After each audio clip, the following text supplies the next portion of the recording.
ताजमहल का इतिहास मुगल बादशाह शाहजहां और उनकी पत्नी मुमताज महल की प्रेम कहानी से जुड़ा हुआ है। मुमताज महल शाहजहां की तीसरी पत्नी थी और उनसे बेहद प्यार करते थे। 1631 में मुमताज महल की मृत्यु हो गई जब वह अपने 14वें बच्चे को जन्म दे रही थी। मुमताज की मृत्यु से शाहजहां को गहरा सदमा लगा और उन्होंने उनकी याद में एक ऐसी इमारत बनाने का फैसला किया जो दुनिया भर में प्रसिद्ध हो। ताजमहल का निर्माण कार्य 1632 में शुरू हुआ और इसे पूरा होने में लगभग 22 साल लगे। इसके निर्माण में लगभग 20,000 कारीगरों और शिल्पकारों ने काम किया। इसे बनाने के लिए दुनिया भर से सामग्री लाई गई। मुख्य इमारत सफेद संगमरमर से बनी है, जो राजस्थान के मकराना से लाई गई थी। इसके अलावा इसमें विभिन्न प्रकार के कीमती पत्थर और सामग्री का उपयोग किया गया है, जो भारत, ईरान, अफगानिस्तान और अन्य देशों से आए थे। ताजमहल मुगल वास्तुकला का एक उत्कृष्ट उदाहरण है। यह फारसी, इस्लामिक और भारतीय वास्तुकला का एक सुंदर मिश्रण है। ताजमहल का मुख्य गुंबद 73 मीटर ऊंचा है और यह संगमरमर से बना हुआ है। गुंबद के चारों ओर 4 मीनारें हैं, जो इमारत को और भी सुंदर बनाती हैं। ताजमहल के मुख्य द्वार पर कुरान की आयतें लिखी हुई हैं, जो इस्लामिक कला का एक अद्भुत उदाहरण है। ताजमहल के अंदर मुमताज महल और शाहजहां की कब्रें हैं। ये कब्रें असली नहीं हैं, बल्कि यहाँ पर उनकी याद में बनाई गई हैं। असली कब्रें नीचे की तहखाने में स्थित हैं। ताजमहल के चारों ओर एक बड़ा बगीचा है, जिसे चारबाग कहा जाता है। यह बगीचा फारसी शैली में बना हुआ है और इसमें फव्वारे और पानी की नहरें हैं।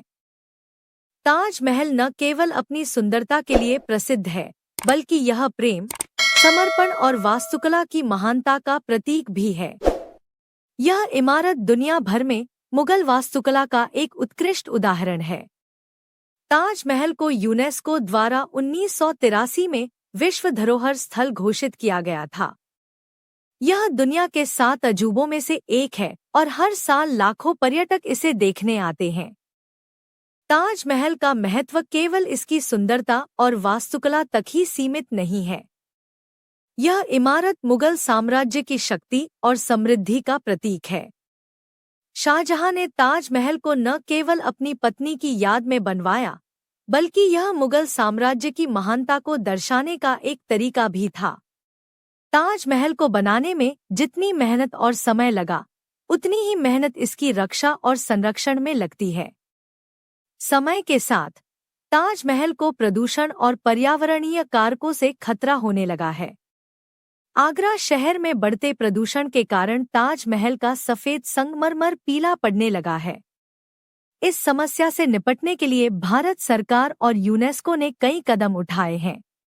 ताजमहल के आसपास के क्षेत्र में वाहनों की आवाजाही को सीमित कर दिया गया है और इलेक्ट्रिक वाहनों के उपयोग को बढ़ावा दिया जा रहा है।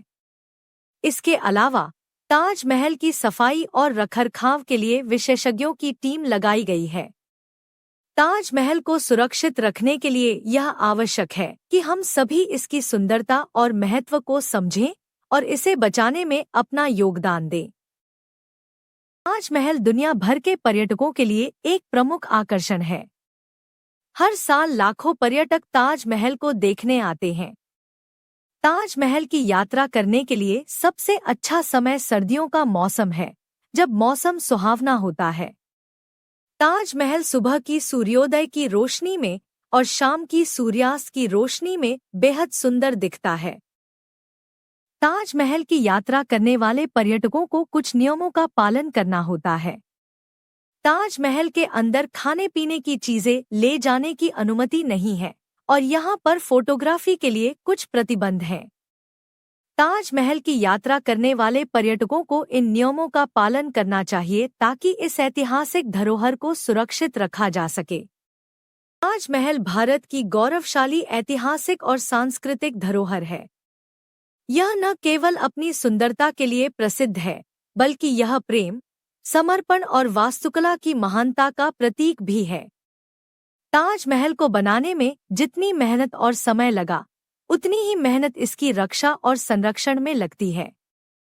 हम सभी का यह कर्तव्य है कि हम इस ऐतिहासिक धरोहर को सुरक्षित रखें और आने वाली पीढ़ियों के लिए इसे बचाएं। ताजमहल न केवल भारत की शान है, बल्कि यह दुनिया भर के लोगों के लिए प्रेरणा का स्रोत है।